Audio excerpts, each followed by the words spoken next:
The Naive Theater of the Air presents Rewired by Matthew Broyles.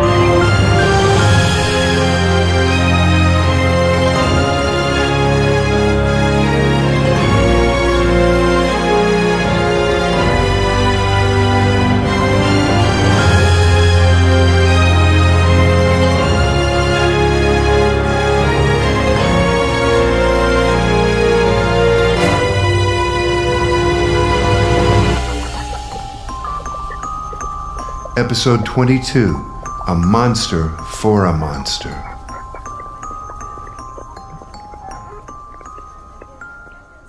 Gabriella had not expected to see the inside of the White House again quite so soon. Certainly it was not President Almerido's preference. But given the events of the past few hours, no other options remained. The Situation Room was full. Gabriella and Taylor squared off across the table with Secretary Wendell and the Joint Chiefs. Powers sat at Gabriella's side, dutifully avoiding her as he chatted with other corporate defense heads seated adjacently. Taylor stole the occasional glance at the big man, who he knew had history with Gabriella. The two had appraised each other upon entering and shaking hands. She noticed and enjoyed the friction, absorbing the energy like a battery. Taking his seat, Almerido betrayed little, apart from a sense of urgency that was shared by all present. Secretary Wendell, have there been any updates in the past hour? Mr. President, Chairman Weiss has just concluded an address in which he announced a 50% reduction in wall perimeter defenses. He what? It is, of course, too early to ascertain the validity of the claim, but on its face, the move does seem to be consistent with Dr. Barrett's strategy. Which is? He clearly wants us to believe that he has a Vorn-based countermeasure ready in the event of a U.S. attack. And Weiss is on board with this? Weiss is Barrett's man. We know that. Horowitz is probably rallying his supporters in opposition as we speak. Horowitz is not in any shape to rally much of anything, from what I've seen. I mean Horowitz's proxies, of course. Weiss didn't win that election by much. If Barrett drives him too far out on a limb, a recall is inevitable from our observation. With respect, Secretary, James Barrett does not endanger himself easily. Whatever he's got in his pocket, we must assume he believes it will withstand public scrutiny. Little gray men. He expects people to believe his army of Martians is ready to deploy at his command. The wired world is out of touch with public opinion in the diaspora. Belief in the Vorn is well over 60%, and within that population, sentiment as to their intent is split right down the middle. They're splintering. Our analysts believe this to be an attempt at healing the public rift regarding the Vorn, as referenced by Dr. Neithardt. Be that as it may, the fact is that we have actionable military intelligence as to Dr. Lily's whereabouts. The target is not within scrambler range, or we would have detected the signature. Given the knowledge that the primary Vorn research conducted by the diaspora is taking place at that location, I advise an immediate strike. You can't be serious. And hand Barrett his victory on a platter? Nip it in the bud. Cut it off at the root. Lily is the reason for this whole state of affairs, and we will not be rid of the infestation until he is eliminated. We won't get a better chance than this. The gray-maned, bespectacled Carol Sims, defense chief at the immense Holstein Corporation, leaned in earnestly. I would advise a careful examination of the potential blowback here. The wire has not always fully insulated us in these circumstances. There was an appreciable silence. Everyone present knew exactly what she meant. The obliteration of New Orleans at the peak of the secession sorely tested the limits of how quickly and effectively public opinion could be molded.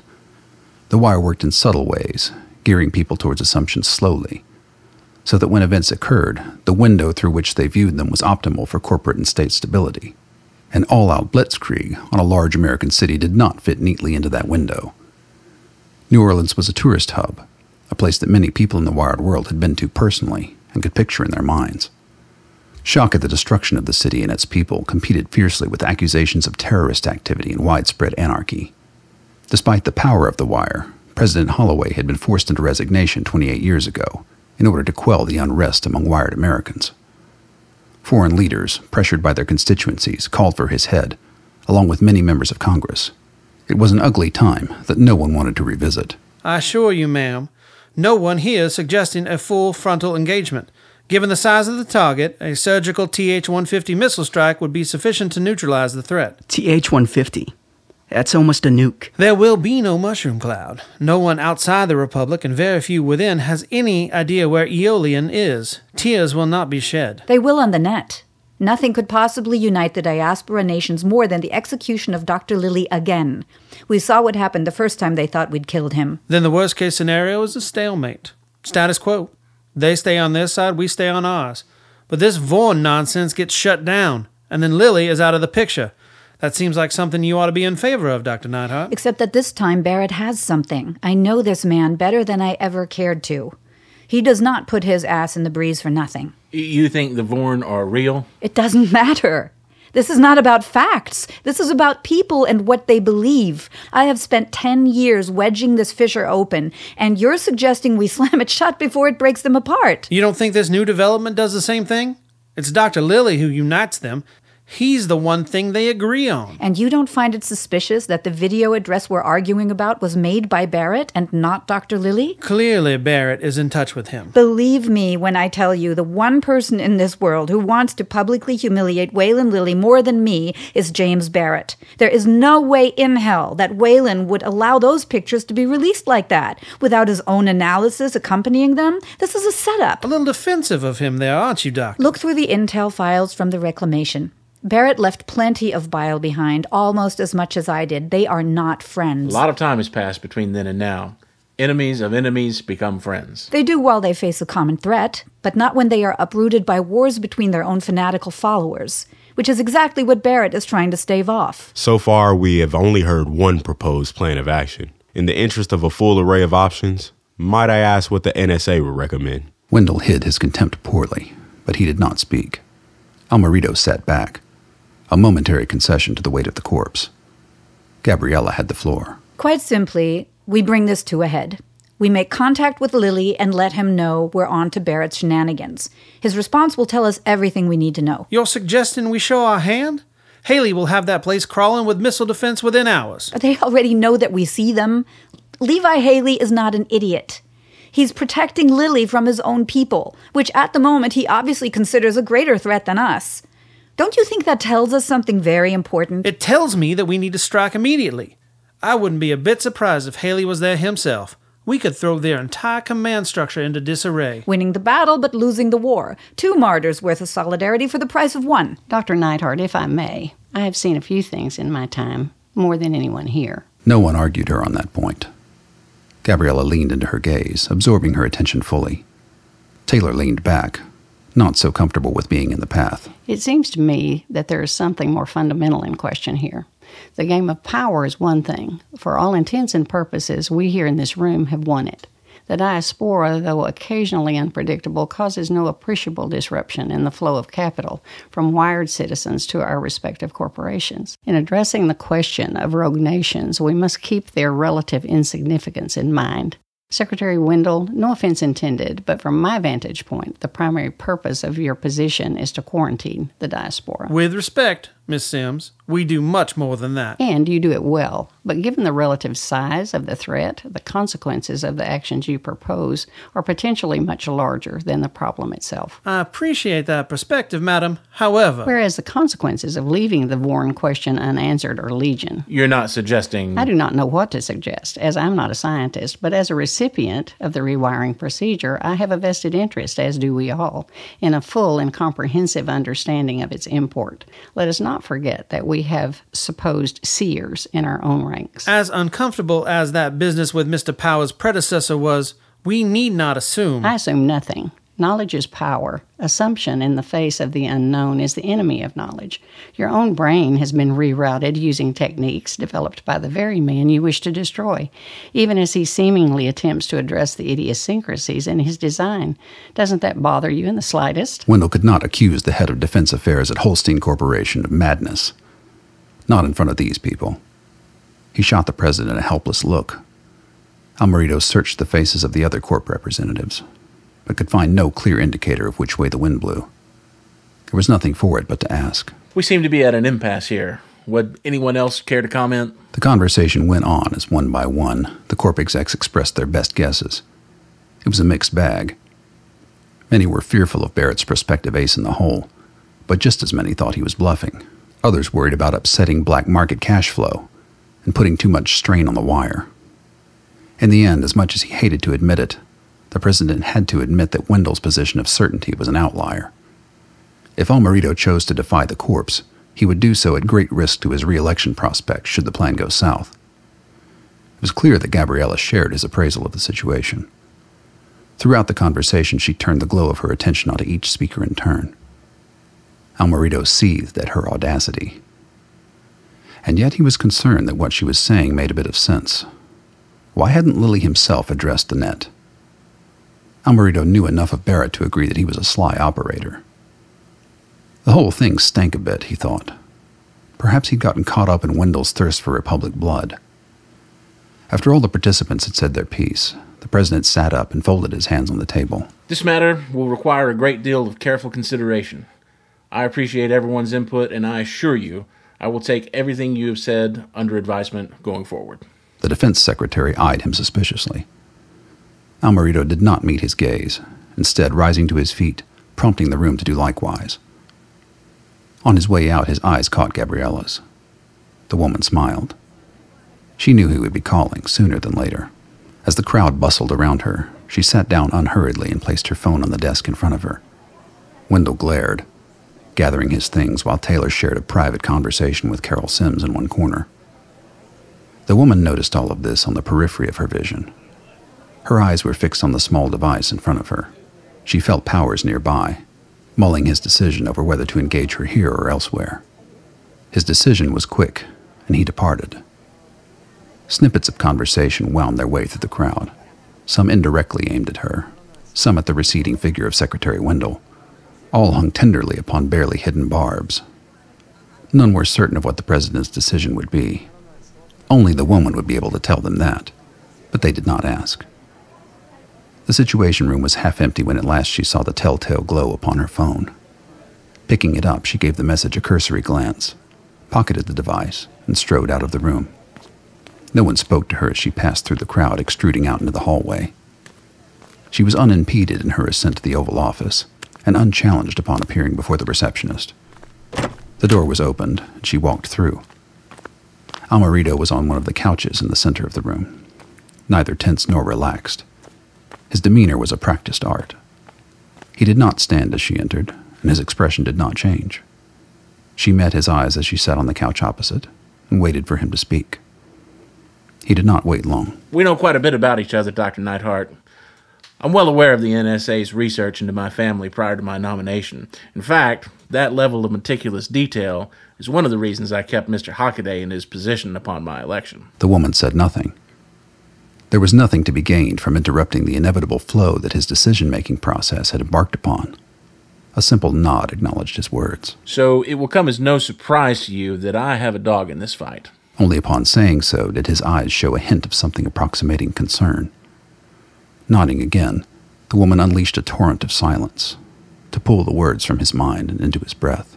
My cousin Alberto was always a little different, even before the wire. So it was easy to assume, when the vision started, that he had simply been tuning into all the Vorn talk and decided to put a name on some screw that had been working his way loose since he was born. But he wasn't like Selden. He talked very kindly about them, his friends, the little people. By that time, I was aiming for the governor's mansion, so I stopped visiting him. I get reports now and then from his father at family gatherings. He's kept indoors, away from microphones and cameras, but you know that. The woman's face softened slightly. A concession for a concession. A gesture of trust in this room where the lies of history lay like thick layers of dust upon every surface. The man was trying to be as human as his psyche would let him be. The effort was noticeable and brief. And then there are all the things I know about you, Doctor, some of which, if I may be frank, are decidedly appalling. She did not dignify his jab with a response, and had in fact been preparing for the turnabout eventually. Its timing was unexpected, but he was an old hand at verbal sparring. A wry grin crept upon her face. Not a shred of remorse to be found. A monster for a monster. The president leaned forward, fixing his gaze upon her. So it all comes down to this. Do you believe that the Vorn are real? The woman paused before answering, in case he narrowed the question. He did not. If you're asking me to state my professional opinion based on the evidence gathered so far... I am well aware of your concerns, but we are in no position to mince words. We both know that something terrible is going to happen no matter what decision we make. This is your only chance to have a say in which direction the flames will blow, and my only chance to decide whether or not I believe you. Part of the woman's mind mocked his gravity, his attempt to put reins onto the bolting horse. But he had drawn his lot, as had she. As it affects the human consciousness, the Vorn phenomenon can be described as real, which is all that matters for the purposes of our conversation here. Those who experience the condition do so with great consistency, varying mostly in individual reaction rather than discrepancy in detail. Now it was Almerido's turn to draw her out. His expression did not change. She continued. This differentiates the phenomenon from the category of simple hallucination. There are anecdotal correlations with wildly divergent pre-rewiring reports of similar experiences relegated largely to fringe pseudoscience in their time. The manifestation of consistency aligns squarely with the advent of the rewiring procedure. Those are the only facts that we can be sure of. I can get this from any science textbook. You sat in that room a half hour ago and suggested to a group of the most powerful people in the world that there are extraordinary reasons why Dr. Lilly and his lab should not be wiped off the face of the earth, even after all the destruction that his legacy has caused. Those reasons and those alone are what I called you here for. No, they're not. You called me here because you're worried that in destroying Dr. Lilly, you will be destroying the best chance your family has to understand the visions that your cousin is having. You called me here because you don't entirely believe he's crazy, and because you've seen them too. Almerido's jaw clenched, but he did not respond. Not in person, of course. But who can look at those videos after hearing those tales so many times and be absolutely certain that the person experiencing such a thing is crazy? Just because we can see the illness now doesn't mean it isn't an illness. Exactly. We both know that. But I know something that you don't. James Barrett is not insane. He is craven, ruthless, and convinced enough of his own greatness that he is not concerned about consequences on the road to whatever goal he has set before him. Like you. The woman's flash of anger swept quickly through the interstices between sensation and reaction. It was unlikely that the spark could be seen, but logically it could be deduced anyway, whether her face showed it or not. She sat back, inviting him to continue upon this path he had unwisely decided to tread. Why is that, Dr. Neithardt? Why did the first two patients under Dr. Lilly's knife come out as animals? We are all animals. The will to power is nothing new. Certainly not to this office, and certainly not to the people jockeying for position downstairs. Total psychology is proof of what those with eyes to see have known all along. We are programmable. Ironically, Dr. Lilly's attempt at evading that inescapable conclusion resulted in further confirmation. Yes, Mr. President, I was changed by Waylon Lilly. At the time, I welcomed it. Like you, I declared myself exempt from the control of the corporations. Unlike you, I did not know what would happen when that change occurred. And neither did the man who performed the operation. The only way to find out was to try. You can mock me all you like, but there's only one person in this room who had the courage to step off the map into the uncharted void. Without me, you would be nothing. A smear on the shoes of the corpse. The woman swelled to fill the space between thought and word, building momentum. Almerido was aware of a change and sat back, as if physical distance might insulate him. She plowed onward. You don't have half the courage of James Barrett. If he's a monster, it is because he allowed me to turn him into one, whether I knew it or not. I made him what he is, and in so doing created my own nemesis. And yours. Given this context, which one of us here is qualified to postulate an opinion on whether or not he is issuing unsubstantiated threats, regardless of their nature? That is why you're here right now. I need you to tell me what precisely Dr. Barrett is threatening us with. I'll take that as an admission that you didn't read the report Advisor Hockaday sent 2 days ago. I get a lot of reports. Not ones like this. Wired American citizens disappearing from Queens, all of them under the care of Dr. Elaine Moskowitz, all of them suffering from hallucinations. Secretary Wendell is not the only one presenting you with casualty lists, Mr. President. What are you suggesting? That Dr. Barrett abducted them? For what reason? I would say your guess is as good as mine, but as we've established, it is not. Suffice it to say that in the absence of a clear motive, I have made some deductive leaps that are at best distressing, at worst disastrous. Start with disastrous. The ability to turn wired citizens into Vorn seers. That implies an ability to create seers in general. Not at all. I know Moskowitz's work, as I'm sure you're aware. Almerido nodded. He knew she had sought treatment with Moskowitz after her fall from Raxcorp. I've met with her. She specializes in the side effects of rewiring. And has a well-culled patient list.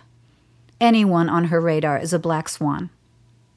Barrett chose those people because he suspected that even without rewiring, the subjects would be prone to Vorn-like hallucinations. What does that accomplish? Proof of concept. And as your reaction shows, the takeaway for the layman is that the Vorn phenomenon is not limited to the rewired mind. How does that affect us? We're not allowing that debate into the wire. Perhaps it's not about those under the wire. He may be aiming higher than that. This conversation, for instance. And those like it, which are happening right now in the halls of corporate and state power. How many of us have relative like yours? We've all seen the videos by now. If this is his plan, it only strengthens Secretary Wendell's argument. Clearly, Barrett is buying time for Lily. Barrett doesn't give a shit about Lily. Unless... The thought had only just occurred to Gabriella. She had to mull it for a moment before saying it out loud, pushing the vague inkling to appear outside her subconscious. It didn't want to. Up until the day I left, James maintained that we were holding something back from him. We? Being you and Dr. Lily? Yes.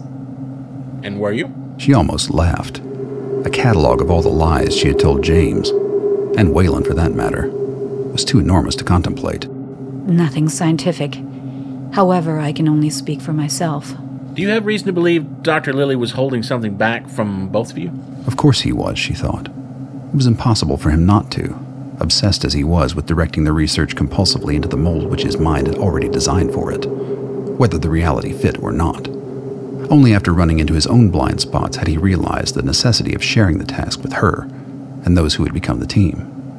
But he did not share everything with everybody. It was likely that she knew things Barrett did not, and vice versa. However, in the intervening years, the process had been performed and refined by so many scientists now that any fundamental bedrock-level secrets would surely have been unearthed. It hit her then. Doctor? Are you all right? She barely heard him.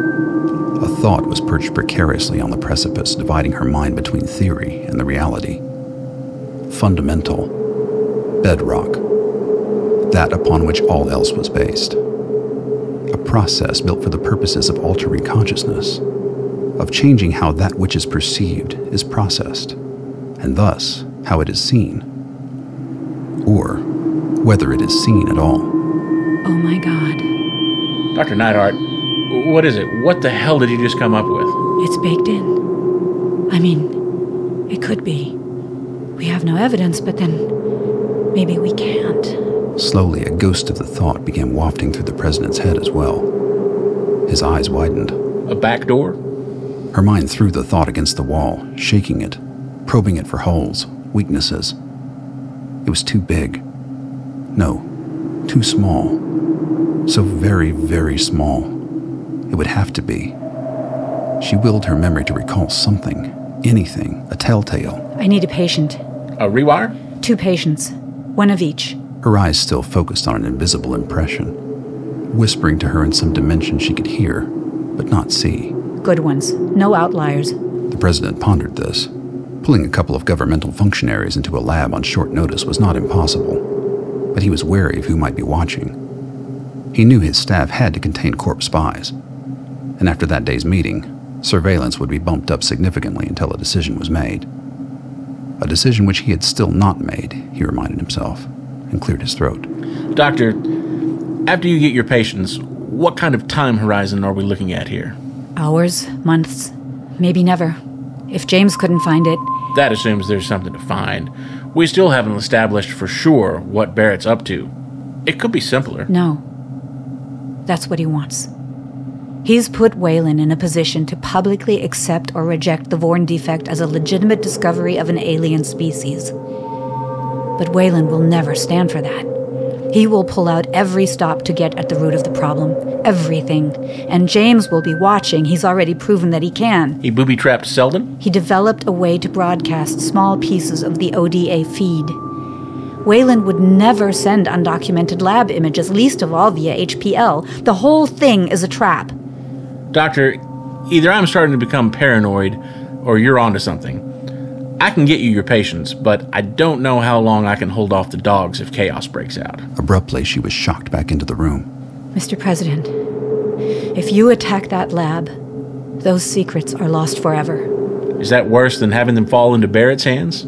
She had to admit that it was a legitimate question. She did. Gabriella did. Fighting the urge to look around for the woman in the mirror, she came to the realization that somewhere in the past few minutes, the woman had gone missing. Or rather, had slipped into the background. The woman was Gabriella, and also was not. That would never change. But with her mind once again turned to the fundamental science of consciousness, older pathways lit up again. Paths that vaguely remembered the courses they took before they had been altered. The familiar, yet alien person recognized itself. Gabriella almost cried. Dr. Neithardt? As a politician, his sense of empathy was highly attuned, even if the data it sent was coldly calculated. But it was clear to him that something had rattled the queen of cold calculation, and that fact was not something to be dismissed lightly. Seeing his expression, she pulled herself together, quickly. I'm fine, Mr. President. I realize you may not be able to give me as much time as may be necessary to unravel this before the whole thing burns down. But I ask you to consider my original proposal. Which one was that? Let me speak to Dr. Lilly. He needs to know that he's in danger from Barrett. I promise you I will consider that option carefully. There are many risks. I know. But that is true no matter what we do. With that, she turned to go. Again, without a goodbye or a look back. She had to go through those HPL broadcasts. Had to see some data she hadn't been over 1,000,000 times already. There was a needle in this haystack, disguised as hay. Or there wasn't, and Barrett was playing her. Playing them all. But perhaps, she considered as she swept through the Oval Office door, they had all already been played long ago. Passing a mirror, she saw that the woman had caught wind of the idea, which meant that now, authorized or not, she would find a way to talk to Wayland Lilly.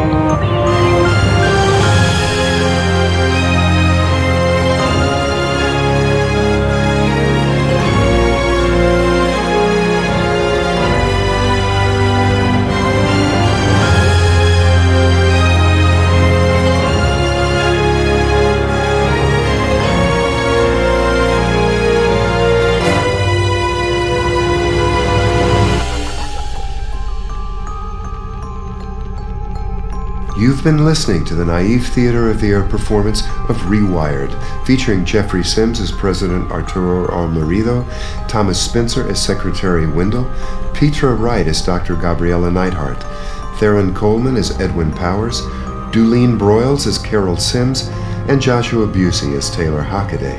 Written and narrated by Matthew Broyles. Theme music by Paul Shapira. I'm Little Jack Melody. Tune in next time for episode 23, Communion.